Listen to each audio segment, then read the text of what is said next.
여러 이제 지형들의 그 이름들을 우리가 이렇게 우리 봉독을 했는데요.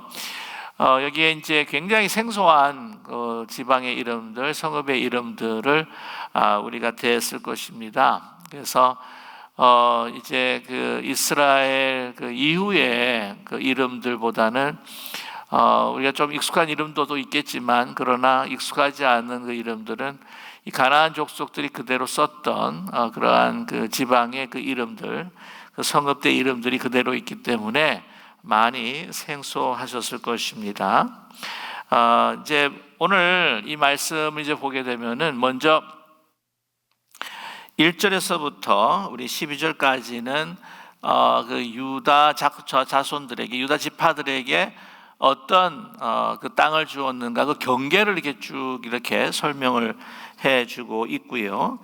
그 다음에 이제 13절에서부터 이게 쭉 보시게 되면은 19절까지 거기에 또 한 사건을 기록하고 있습니다. 이 갈렙과 그래서 그 온니엘이라고 하는 이제 나중에 사위가 되지요. 오늘 말씀을 보게 되면 이제 기라세벨이라고 하는 곳을 이제 점령했던 이 온니엘에게 자기 딸 악사를 약속한 대로 이렇게 주게 되고, 또 그 악사에게 그녀가 원하는 그 샘물도 그녀에게 주어서 이게 복을 주었다라고 하는 그러한 사건을 기록하고 있습니다. 이 보시게 되면은 이제 20절에서부터 쭉 이제 보시게 되면은 이 62절까지의 말씀이죠. 62절까지의 말씀은 이게 주어진 그 유다의 그 땅에 있어서 이제 평지 그리고 산지 또 이런 곳에서 어떤 성읍들이 있었는가라고 하는 이제 기록들을 쭉 이렇게 보여주고 있습니다. 그것을 이제 먼저 좀 설명을 좀 해드리게 되면은 이제 21절 보게 되면은 그 남방 지역에 어떤 성읍들이 있는가라고 하는 것을 이제 21절에서부터 이제 32절까지 말씀으로 이제 기록을 하고 있고요. 33절에서부터는 이제 33절 말씀을 보기에는 평지에는이라고 이렇게 말씀으로 시작하죠. 그래서 이 평지 그리고 보면 또 골짜기에 위치에 있는 어떤 성읍들인가라고 하는 것을 그 이름들을 또 명명하고 있습니다. 48절을 한번 살짝 보시면 48절에 보게 되면은 산지는 그렇게 나와 있죠. 그래서 산지는 사밀과 얏딜과 소고와라고 해서 산지 지역에 있는 마을들을 쭉 이렇게 설명을 해주고 있습니다. 그래서 어디까지 가냐면은 이제 60절까지 가고 있습니다. 그 다음에 보게 되면은 이제 61절에서부터 이제 광야에라고 이렇게 적혀 있는데 61절과 62절은 이제 광야에 어떤 성읍들이 있었는가라고 하는 그 이름들을 우리에게 소개해 주고 있습니다. 그래서 보시게 되면은 그 남방 지역에 있는 그 성읍들 그리고 또 거기 보게 되면은 편편한 평지뿐만 아니라 거기에 또 골짜기나 또 산지, 심지어는 이 광야에도 그 성읍이 있었다. 그러니까 유대아 지파에게 준 그 땅이라고 하는 것은 다 좋은 땅만은 아니었다라고 하는 것을 알 수가 있죠. 그 아주 옥토 그리고 그 평야 지역만 준 것이 아니고 거기에 보게 되면은 산지도 있고 또 광야 땅도 있었다 하는 것을 우리에게 말씀해주고 있습니다. 이제 그 부분에 대해서 제가 잠시 나중에 또 말씀으로 함께 나누게 되겠고요. 먼저 이제 1절에서부터 우리 12절까지 말씀을 보게 되면은 어떤 땅들을 그들이 분배를 받았는가, 어떤 경계선까지 분배받았는가라고 하는 것을 이제 말씀해주고 있는데, 제가 그냥 간단하게 말씀을 드리면, 이 남쪽 경계는 그 에돔과 에돔 족속과 경계에 있는, 그래서 이 여메라 그러죠. 그 사해 이제 가장 그 남단에 있는 곳까지가 바로 이제 남쪽이고, 저희가 그 서쪽을 보게 되면은 서쪽에는 그 지중해와 이제 맞닿아 있지만 또 완전히 지중해에 맞닿아 있지 않는 부분이 있는 게 뭐냐면은 이제 그 블레셋이라고 하는 그런 족속이 있습니다. 이 블레셋 족속이 이제 지중해와 완전히 이렇게 맞닿아 있는 그런 땅인데 그곳을 아직까지 그 사사 시대뿐만 아니라 여호수아 시대에도 여호수아 시대뿐만 아니라 사사 시대에도 그 땅을 이제 점령하지를 못했죠. 그래서 이제 계속해서 이제 어려움을 당하게 되는데 아시다시피 그 유명한 그 다윗과 골리앗의 그 싸움 가운데서 이 블레셋의 괴로움과 그 공격을 받는 그런 사건들도 있었습니다. 이제 쭉 북쪽을 이제 보게 되면은 이 요단강에서 한 중간 정도의 지역까지 그 북쪽으로 경계선이 나와 있는데 북쪽의 경계선을 아주 상세하게 오늘도 이렇게 기록을 해주고 있습니다. 그래서 이것을 설명하기에는 여러분이 너무나 또 이해하시기도 좀 쉽지도 않고 해서 이제 그림이 제일 좋기 때문에 이렇게 그림을 한번 좀 이렇게 보여드리면 좋겠습니다. 여러분 자주 보셨으리라 압니다. 그래서 이게 보게 되면은 이제 유다 그 땅이 이제 크게 이제 있죠. 그 북쪽 경계가 저기 보시게 되면은 그 요단강이 아니라 그 사해 그 바로 밑에까지 이제 보여지는데 다른 어떤 지파들보다도 사실은 큰 땅이었습니다. 그래가지고 나중에 보기에 큰 땅이기 때문에 이 시므온이 그 중간 보시게 되면은 그 중간에 이제 땅을 차지하고 있잖아요. 그 유다 땅이 너무나 넓기 때문에 나중에 그 시므온에게도 그 땅을 좀 할애하는 그런 그 사건들도 있습니다.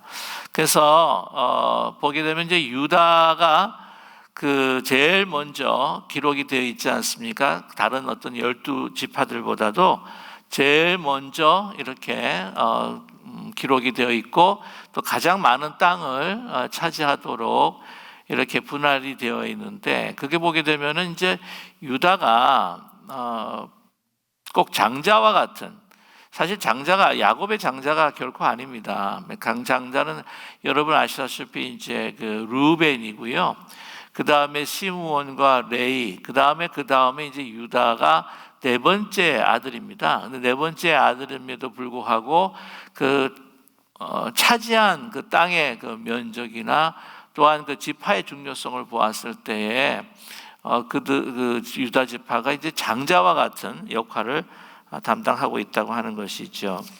그 이유가 뭐냐면은 좀 더 거슬러 올라가게 되면 이 야곱이 죽기 전에 그 아들들에 대해서 기도하고 어떤 아들에게는 축복하고 어떤 아들들에게는 이제 저주를 하는 그런 말씀이 그 창세기 49장에 나와 있습니다. 창세기 49장 8절과 10절을 보게 되면은 유다를 그렇게 많이 축복을 해요. 그래서 49장 8절에서부터 10절 말씀을 제가 한번 읽어드리겠습니다. 유다야 너는 내 형제의 찬송이 될지라 내 손이 내 원수의 목을 잡을 것이요 내 아버지의 아들들이 내 앞에 절하리로다. 유다는 사자 새끼로다. 내 아들아 너는 움킨 것을 찢고 올라갔도다. 그가 엎드리고 웅크림이 수사자 같고 암사자 같으니 누가 그를 범할 수 있으랴. 규가 유다를 떠나지 아니하며 통치자의 지팡이가 그 발 사이에서 떠나지 아니하기를 실로가 오시기까지 이르리니 그에게 모든 백성이 복종하리로다 라고 이렇게 말씀하고 있어요. 보게 되면은 그 규가 유다를 떠나지 아니한다. 통치자의 지팡이가 그 발사에서 떠나지 아니한다 라고 이렇게 축복을 하는데 그러므로 인하여서 이제 그 다윗 왕의 그 왕국이 사실은 영원할 것이다 라고 하는 것을 축복을 하십니다.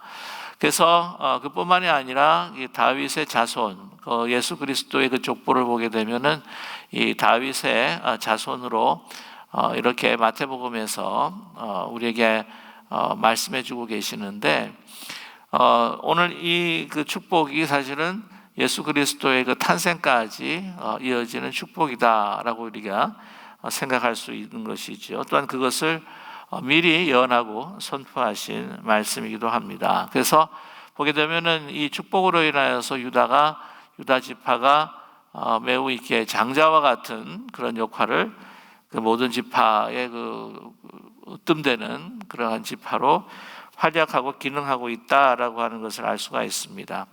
그렇다면 이제 그 르우벤 그리고 시므온과 레위는 어떻게 된 것이냐라고 볼 때에 르우벤에게 있어서는 그 야곱이 좋지 않게 생각을 합니다. 왜냐하면 그 르우벤은 야곱의 그 첩이었죠. 빌하와 이제 통간을 하는.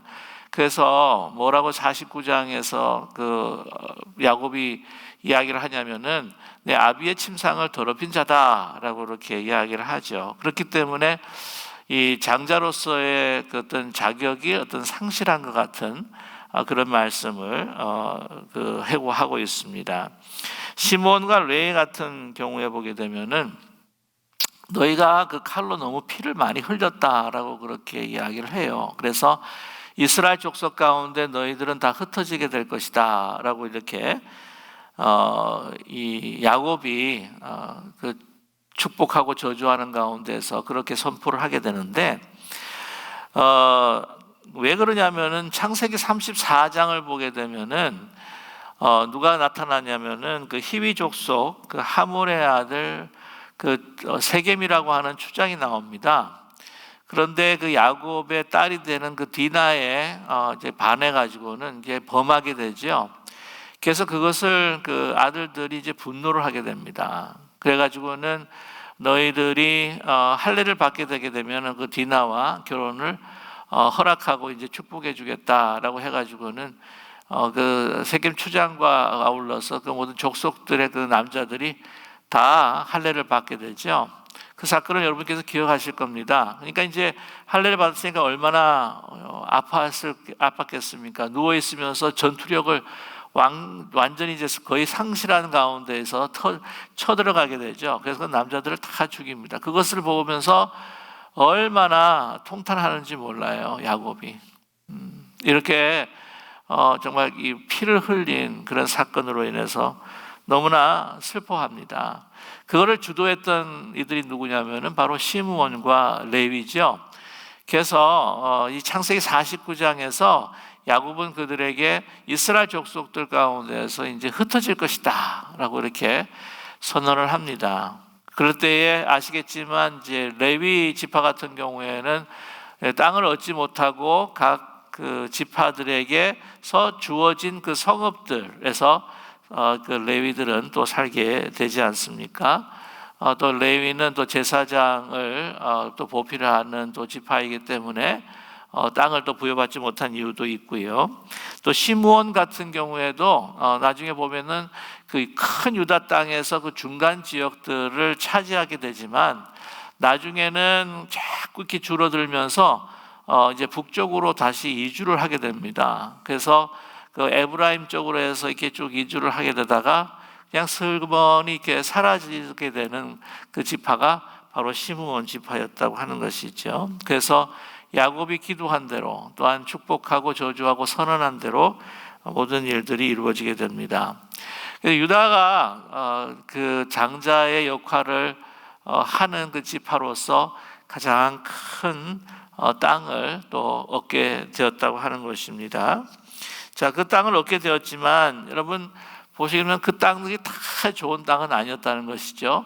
말씀을 드렸지만은 거기에는 산지도 있었고 또한 광야도 있었고 물론 평야도 있고 골짜기도 있었지만은 여러 그 땅들을 보게 되면은 이것이 이 땅을 하나님께서 우리에게 주신 하나님이 동행하는 그 삶이라고 하는 것을 기업이라고 하는 것으로 우리가 이해할 때에 우리가 평야와 같은 그러한 시간들도 있겠지만 산지와 같은 광야와 같은 그러한 그 삶의 시간들도 우리에게 주어진다라고 하는 것으로 우리가 이해할 수가 있을 것입니다. 자, 그런데 보시게 되면은 갑자기 오늘 말씀 가운데 그렇게 쭉 분배된 땅 그리고 유다 지파가 차지한 땅을 쭉 설명을 하다가 갑자기 한 사건이 툭 하고 튀어나오죠. 자, 보면은 이제 13절의 이제 말씀이에요. 13절 여호와께서 여호수아에게 명령하신 대로 여호수아가 기랄 아르바 곧 헤르본을 유다 자손 중에서 분깃으로 여분네 아들 갈렙이 주었으니 아르바는 안악의 아버지였더라라고 이렇게 이야기를 하죠. 자, 그런데 이 사건은 벌써 14장에서 있었던 사건입니다. 근데 이것을 이제 다시 설명을 하고 있어요.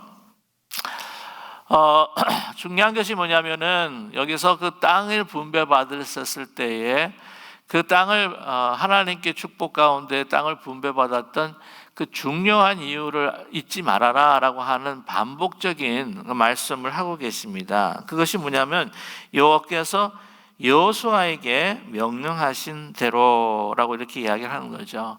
하나님께서 명령하신 대로 싸웠고 하나님 명령하신 대로 동행하였고 하나님 명령하신 대로 땅을 순종하며 분배했다라고 하는 하나님의 명령을 따르는 것이 바로 승리와 또한 분배받은 그 축복의 근원이다라고 하는 것을 잊지 않았으면 좋겠다라고 하는 것을 또 우리에게 말씀해 주고 있는 부분입니다.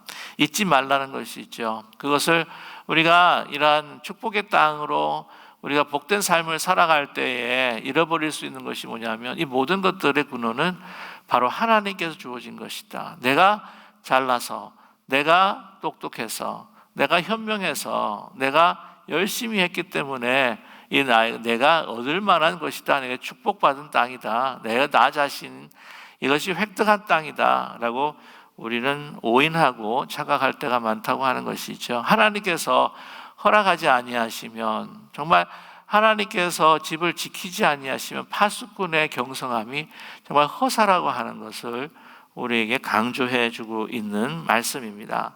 자, 그래서 그렇게 다 나누어 주었는데 자, 보시게 되면은요, 갈렙이 아낙 소생 그 세 아들 세와 아이만과 달미를 쫓아내었다. 그들이 굉장히 안옥의 자손들 그 후손으로서 굉장히 용맹하고 뛰어난 싸움꾼들이었지만 소위 워리어들이었지만은 그러나 갈렙 그 명령을 준행하면서 이 산지를 내게 주소서라고 하는 그 하나님의 향한 믿음과 확신 속에서 나아가는 일을 견딜 수가 없었다. 패배할 수밖에 없다라고 하는 것을 다시 한번 반복해서 말씀해 주고 있습니다. 자, 그런데 오늘 그 땅에 있어서 그 갈렙이 차지한 땅에 있어서 특별히 드빌 그 기라세벨이라고 하는 것을 어떻게 점령했는가라고 하는 것을 또 좀 더 상세하게 말씀해 주고 있습니다. 그러니까 유다 그 지파에게 주신 그 땅. 여러분, 그런데 이제 갈렙을 통해서 갈렙이라고 하는 소위 그 본래 그 태생의 모습 아버지가 유다 사람이 아닌데도 불구하고 그 믿음으로 정말 하나님 앞에 그 확신을 믿고 순종했던 자에게 주어지는 복이 무엇인가라고 하는 그 말씀을 14장에서 이 갈렙을 통해서 하지 않았습니까? 이제 또 하나의 이 믿음의 사람을 우리에게 소개하고 있다고 하는 것이죠. 그 누구냐면은 바로 온니엘이라고 하는 사람입니다. 자, 기쟇세벨을 쳐서 그것을 점령하는 자에게는 내가 내 딸 악사를 아내로 주리라 하였다라고 이렇게 말씀하고 있습니다. 갈렙이 그 혼자서 진두지휘하면서 그 모든 땅들을 소유한 그 분배받은 모든 땅들을 점령할 수가 있었을 텐데 그 중에 한 곳입니다. 기럇세벨이라고 하는 곳에는 소위 말하면은 뭐라 그럴까요? 보상을 내려게 걸었다고 하는 것이죠. 자기의 딸을 보상으로 걸은 것입니다. 내 딸 악사를 아내로 주겠다라고 한 것이었습니다. 왜 그랬을까? 기럇세벨 같은 경우에 너무나 험지라서 그랬을까? 뭐 그럴 수도 있겠죠. 내가 85세로서 너무나 많은 경험도 있고 하지만 그래도 육체적인 좀 한계가 있는데 기라세벨은 정말 나도 좀 붙이는 상대다. 그러니까 조금 더 젊은 사람들을 내세워가지고 저것을 공략하면 좋겠다. 그러니까 소위 자기 자신의 그 믿음의 한계를 좀 느껴서 자기 자신이 할 수 있는 한계를 느껴서 그랬을까라고 이렇게 생각해 볼 수 있죠. 그러나 저는 그렇게 생각하지는 않습니다. 그렇게 생각하지는 않고 오늘 이 사건은요, 여호수아가 그리고 갈렙이 죽고 난 다음에 그 다음 세대를 이어갈 사람은 어떻게 될 것인가 라고 하는 묻지 않는, 그러니까 그 성경에서 또 다른 사람들이 막 드러내놓고 구체적으로 묻지는 않지만 항상 이 이후에, 그러니까 모세 이후에 어떻게 될까 하나님께서 여호수아를 드러내셨습니다. 그러면 여호수아와 갈렙이 죽게 된다고 한다면 그 다음 세대는 어떻게 될 것인가 라고 하는 뭔가 드러내지 않는, 표현하지 않는 하나의 어떤 그러한 걱정이라 그럴까요? 그 민족적인 어떤 우려라고 할까요? 이것을 대하고 있는 말씀을 읽고 있는 그 사람들이 어떤 궁금증이라고 이야기도 할 수가 있을까요? 아무튼 거기에 대해서 해결해 주는 그 사건이 바로 오늘 이 사건입니다. 왜냐하면은 여러분, 온니엘이 누굴까요? 온니엘은 바로 사사 중에서 첫 사사입니다. 그 다음 세대를 이어가는 사람이에요. 그 다음 세대를 훈련시키고 또한 발굴하고 다음 세대 하나님께서 택하신 사람에 대해서 택하신 사람이 자기 자신을 또한 발견할 수 있는 그러한 그 훈련의 시간, 그것이 바로 기랏 세벨을 또한 공략해서 그것을 얻는 것이지요. 그러니까 온니엘도 아마 그랬을 것입니다. 기랏 세벨을 칠 자가 누군가, 나의 딸을 주겠다. 그랬을 때 온니엘이 이 산지를 내게 주소서라고 이렇게 분명히 말하지 않았을까. 그렇게 우리는 생각할 수 있죠. 온니엘입니다. 자, 그런데 그 온니엘이 누군가 하면 17절 말씀에 갈렙의 아우 그나스의 아들이다라고 이렇게 이야기를 했죠. 갈렙의 아우 그나스의 아들. 그러면은 온니엘과 갈렙은 삼촌과 조카 사이가 되는 겁니다. 그러면은 이제 악사와는 어떤 관계가 되냐면은 사촌 관계가 되죠. 오늘날의 시대에는 이렇게 사촌 간의 그 결혼이라고 하는 것은 근친상간이라고 해서 우리가 금하고 있지만, 여러분 아시겠지만은 그 고대 근동 지방의 사회에서 또한 이 성경을 보게 되면은 이 사촌끼리의 그 친척 간의 그 결혼이라고 하는 것이 허용되었다라고 하는 것을 알 수가 있습니다. 여러분 아시겠지만 라반과 야곱의 관계도 삼촌 사이였습니다. 그리고 라헬과 레아 같은 경우에도 바로 사촌지간이었죠. 이거 부분에 대해서는 여러분께서 잘 이해하실 수 있으라고 생각하고요. 네, 보면은 그 땅을, 그 기랏세벨 땅을 취하고 나중에 차세대로서 이스라엘을 이끌어갈 사사로 사실은 등장하는 이 온니엘도 보면 갈렙의 삼촌, 갈렙의 그 아우의 아들이었기 때문에 이도 아버지, 어머니는 모르겠어요. 어머니에 대한 기록은 없지만 그 아버지도 바로 이방인이었다. 그 유대 사람이 아니라 바로 이방 사람이었다라고 하는 것을 알 수가 있어요. 사사로서 유대 남자와 유대 여자 사이에서 그 족보를 타고난 사람이 아니라 이 온니엘도 그 아버지의 족보를 보게 되면은 유대 사람이 아니라고 하는 것을 우리가 알 수가 있죠.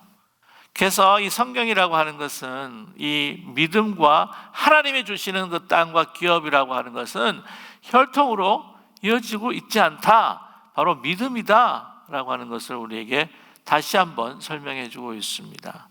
그럼 우리의 신앙생활도 마찬가지예요. 우리가 혈통, 뼈대 있는 집안, 이게 그것으로 가는 것이 아니라 바로 이 믿음으로 하나님의 축복과 기업을 얻을 수 있다고 하는 것, 이것을 여러분 잊지 않는 우리 모두가 되기를 간절히 소망합니다. 그래서 이제 그 온니엘이 그 땅을 점령하게 되죠. 믿음으로 점령합니다. 그래서 약속한 대로 갈렙이 자기의 딸 악사를 아내로 주게 됩니다. 자, 보면 18절 기록을 보게 되면 18절에 이제 악사가 출가할 때에 아버지에게 청합니다. 자기 아버지에게 밭을 구하고자 하고 나귀에게 내림에 갈렙이 그에게 묻되 내가 무엇을 원하냐 하니 이르되 내게 복을 주소서. 아버지께서 나를 네겝 땅으로 보내시오니 샘물도 내게 주소서 하며 갈렙이 윗샘과 아랫샘을 그에게 주었더라 라고 이렇게 말씀하고 있습니다. 그 땅을 주는데, 그 땅을 네겝 땅으로 이제 보내는데 여러분 그때 시대에 진짜 중요한 게 뭡니까? 물이에요, 물. 특별히 팔레스타인 지역은 뭐 평양도 있고 하지만 중요한 게 뭐냐면 샘입니다, 샘. 샘이라고 하는 것은 생명이에요, 생명. 그러니까 이 악사의 딸이 뭐를 구할 줄을 알았다는 거죠. 그리고 중요한 걸 얻습니다. 이거 장면을 보시면서 어떤 분은 그래요. 딸 시집을 보내도 소용이 없다고 말이야. 다시 돌아와 가지고는 막 친정 기둥까지 빼간다고 말이지. 그런 이야기들을 하시는 분도 있긴 하지만 오늘 이 말씀을 보게 뭘 우리에게 하고 있냐면은 정말 중요한 것이 무엇인지 그 딸을 알았고 그 중요한 것을 어떻게 해요? 나에게 달라고, 그리고 나에게 복을 주십시오. 나에게 복을 주십시오. 그냥 이 딸이 그냥 출가 외인인데도 불구하고 근데 혼자서 잘 살아야 되는데 이 딸이 중요한 이 샘, 가장 중요한 샘을 구하게 된다고 하는 것이죠. 이런 땅을 더 주십시오 라고 이야기할 수도 있었을 거예요, 그죠? 그러나 그 땅이 있어도 뭐합니까? 뭐가 있어야 됩니까? 샘이 있어야 된다, 샘이. 좋아요, 여러분. 우리가 원하는 것도 있지만 가장 필요한 것이 무엇인지를 모를 때가 있다고 하는 거죠. 우리에게 필요한 것이 무엇일까? 이 힘들고 어려운 현실을 살아갈 때에 정말 우리가 먹고 마실 것이 얼마나 필요한지 모릅니다. 그것을 하나님께서 결코 무시하시는 분이 아니에요. 그걸 굉장히 소중하게 여기시는 분입니다. 사람이 떡으로만 살 것이 아니요, 떡으로도 살아야 된다는 이야기가 아니겠습니까? 네. 그러나 하나님의 말씀에서 입에서 나오는 그 모든 말씀, 생명의 말씀, 그 말씀을, 그 생명을 우리에게 주십시오. 하나님을 알고 하나님께 동행하며 하나님 나를 지키신다고 하는 그 믿음과 용기, 또한 그리스도를 통해서 내가 얻게 되는 그 영원한 생명, 그 약속들, 부활의 그 승리, 이런 것들을 더 우리가 명백하게 믿음으로 받을 수 있도록, 우리가 누릴 수 있도록 우리가 더 하나님 앞에 구할 때에 하나님께서는 이 모든 것들을 더하시는 하나님의 놀라우신 그 축복이 있다고 하는 것을 우리가 확신하는 우리 모두가 되기를 간절히 소망합니다. 그래서 복 달라 그럴 때에 복을 주세요. 그 사랑하는 딸에게 복 달라고 할 때, 복을 달라고 할 때 정말 우리에게 필요한 가장 중요한 복을 나에게 주십시오라고 간구할 때 하나님께서는 그 복을 허락하시고 아낌없이, 예수 그리스도를 아낌없이 우리에게 주시기까지 사랑하시는 하나님께서 우리에게 가장 필요한 우리는 생명의 복들을 우리에게 허락하여 주실 줄로, 우리에게 부어 주실 줄로 분명히 믿습니다. 이제 끝으로 보시면 이제 안타까운 부분들이 하나가 있죠. 63절 말씀입니다. 예루살렘 주민 여부수 족속을 유다 자손이 쫓아내지 못하였으므로 여부수 족속이 오늘까지 유다 자손과 함께 예루살렘에 거주하니라 라고 이렇게 말씀하고 있습니다. 그 땅을 다 차지하지 못했죠. 이거 다 차지해야 되는데 예루살렘 주민 여부수 족속 쫓아내지 못했습니다. 그 여부수 족속, 그 예루살렘에 있는 그 이방 족속들로 인하여서 또한 그 땅이 거룩하고 늘 경건한 땅이 아니라 또한 여러 가지 세파와 또한 이 세속의 그 유혹을 받게 되는 또 근원이 남겨지게 됐다고 하는 것이죠. 여러분 아시겠지만 이 그 예루살렘은 여기도 상당히 여러분 아시겠지만 그 시온산이 높은 곳에 있습니다. 그것을 공략하기가 굉장히 힘들어요. 그 여리고보다도 또 많이 크고 또 여리고보다도 더 함락하기 힘든 그러한 성입니다. 그래서 어느 때까지 존속을 했냐면은 아시겠지만은 그 다윗이 이스라엘 그 헤브론에서 유다 왕국을 이제 통치하면서 통일 왕국을 이룰 때에 예루살렘을 이제 치러 올라가지 않습니까? 그래서 그때 이제 이 함락이 되고 그 여부수 족속들이 이제 쫓겨나게 되죠. 그때까지 이제 남게 됩니다.